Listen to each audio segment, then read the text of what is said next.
Chapter 10. The hands of all the 4,000 electric clocks in all the Bloomsbury Centre's 4,000 rooms marked 27 minutes past 2. This hive of industry, as the director was fond of calling it, was in the full buzz of work. Everyone was busy, everything in ordered motion. Under the microscopes, their long tails furiously lashing, the spermatozoa were burrowing head-first into eggs, and, fertilized, the eggs were expanding, dividing, or if Bokanovskified, budding and breaking up into whole populations of separate embryos. From the social predestination room, the escalators went rumbling down into the basement, and there, in the crimson darkness, stewingly warm on their cushion of peritoneum, and gorged with blood surrogate and hormones, the fetuses grew and grew, or, poisoned, languished into a stunted epsilonhood. With a faint hum and rattle, the moving racks crawled imperceptibly through the weeks and the recapitulated eons to where, in the decanting room, the newly unbottled babes uttered their first yell of horror and amazement. The dynamos purred in the sub-basement. The lifts rushed up and down. On all the 11 floors of Nurseries it was feeding time. From 1,800 bottles, 1,800 carefully labelled infants were simultaneously sucking down their pint of pasteurized external secretion. Above them, in 10 successive layers of dormitory, the little boys and girls who were still young enough to need an afternoon sleep were as busy as everyone else, though they did not know it, listening unconsciously to hypnopedic lessons in hygiene and sociability, in class consciousness and toddler's love life. Above these again were the playrooms where, the weather having turned to rain, 900 older children were amusing themselves with brick and clay modelling, hunt the zipper, and erotic play. Buzz, buzz, the hive was humming busily, joyfully. Blithe was the singing of the young girls over their test tubes. The predestinators whistled as they worked, and in the decanting room what glorious jokes were cracked above the empty bottles. But the director's face, as he entered the fertilizing room with Henry Foster, was grave, wooden with severity. "A public example," he was saying. "In this room, because it contains more high-caste workers than any other in the centre, I have told him to meet me here at 2:30. "He does his work very well," put in Henry with hypocritical generosity. "I know, but that's all the more reason for severity. His intellectual eminence carries with it corresponding moral responsibilities. The greater a man's talents, the greater his power to lead astray. It is better that one should suffer than that many should be corrupted. Consider the matter dispassionately, Mr. Foster, and you will see that no offence is so heinous as unorthodoxy of behaviour. Murder kills only the individual, and after all, what is an individual?" With a sweeping gesture, he indicated the rows of microscopes, the test tubes, the incubators. "We can make a new one with the greatest ease, as many as we like. Unorthodoxy threatens more than the life of a mere individual. It strikes at society itself. Yes, at society itself," he repeated. "Ah, but here he comes." Bernard had entered the room, and was advancing between the rows of fertilizers towards them. A veneer of jaunty self-confidence thinly concealed his nervousness. The voice in which he said, "Good morning, Director," was absurdly too loud. That in which, correcting his mistake, he said, "You asked me to come and speak to you here," ridiculously soft, a squeak. "Yes, Mr. Marks," said the director portentously, "I did ask you to come to me here. You returned from your holiday last night, I understand." "Yes," Bernard answered. "Yes," repeated the director, lingering a serpent on the S. Then suddenly raising his voice, "Ladies and gentlemen," he trumpeted, "ladies and gentlemen." The singing of the girls over their test tubes, the preoccupied whistling of the microscopists, suddenly ceased. There was a profound silence. Everyone looked round. "Ladies and gentlemen," the director repeated once more, "excuse me for thus interrupting your labours. A painful duty constrains me. The security and stability of society are in danger. Yes, in danger, ladies and gentlemen.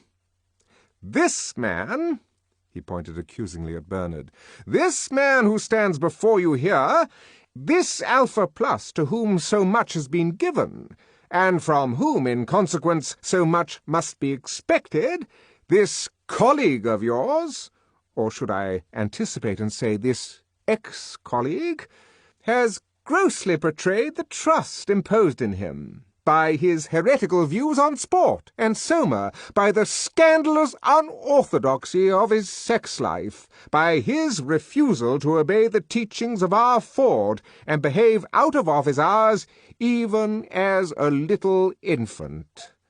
Here the director made the sign of the T. "He has proved himself an enemy of society, a subverter, ladies and gentlemen, of all order and stability, a conspirator against civilization itself.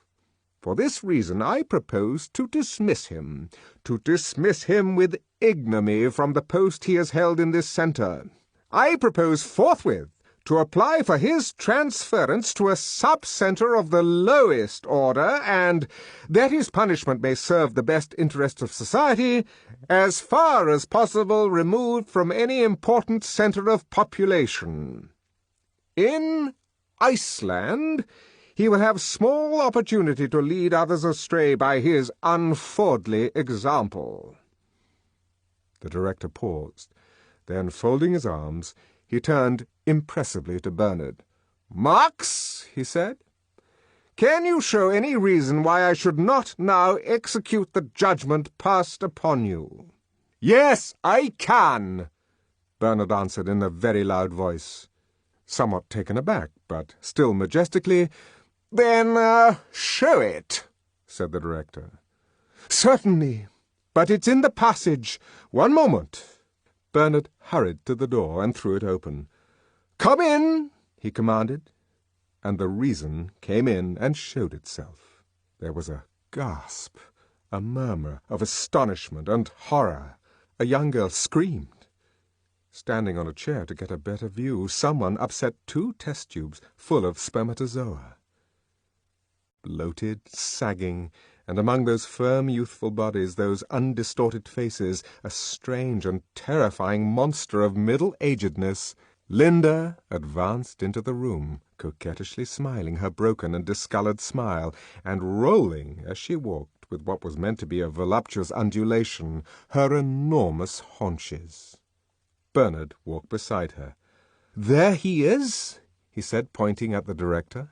"Do you think I didn't recognize him?" Linda asked indignantly. Then, turning to the director, "Of course I knew you, Tomakin. I should have known you anywhere among 1,000. But perhaps you've forgotten me. Don't you remember? Don't you remember, Tomakin? You're Linda." She stood looking at him, her head on one side, still smiling, but with a smile that became progressively, in face of the director's expression of petrified disgust, less and less self-confident, that wavered and finally went out. "Don't you remember, Tomakin?" she repeated in a voice that trembled. Her eyes were anxious, agonized. The blotched and sagging face twitched grotesquely into the grimace of extreme grief. "Tomakin!" She held out her arms. Someone began to titter. "What's the meaning," began the director, "of this monstrous—" "Tomakin!" She ran forward, her blanket trailing behind her, threw her arms round his neck, hid her face on his chest. A howl of laughter went up irrepressibly. "This monstrous practical joke!" the director shouted. Red in the face, he tried to disengage himself from her embrace. Desperately she clung. "But I'm Linda! I'm Linda!" The laughter drowned her voice. "You made me have a baby!"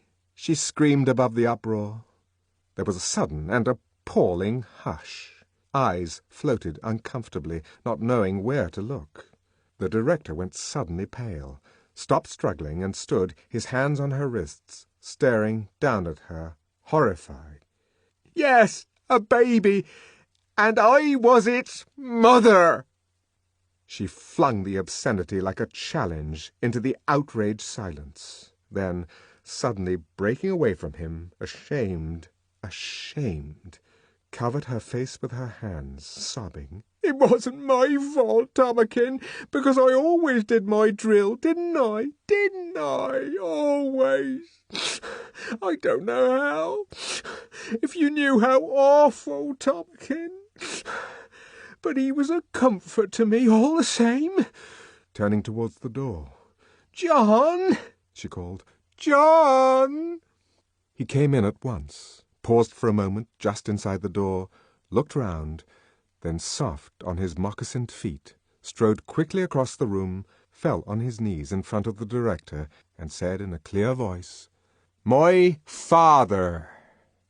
The word, for father, was not so much obscene as, with its connotation of something at one remove from the loathsomeness and moral obliquity of childbearing, merely gross, eschatological, rather than a pornographic impropriety. The comically smutty word relieved what had become a quite intolerable tension. Laughter broke out, enormous, almost hysterical, peal after peal, as though it would never stop. My father! And it was the director! My father! Oh, Ford! Oh, Ford! That was really too good. The whooping and the roaring renewed themselves. Faces seemed on the point of disintegration. Tears were streaming. 6 more test tubes of spermatozoa were upset. My father! Pale, wild-eyed, the director glared about him in an agony of bewildered humiliation. My father! The laughter, which had shown signs of dying away, broke out again more loudly than ever. He put his hands over his ears and rushed out of the room.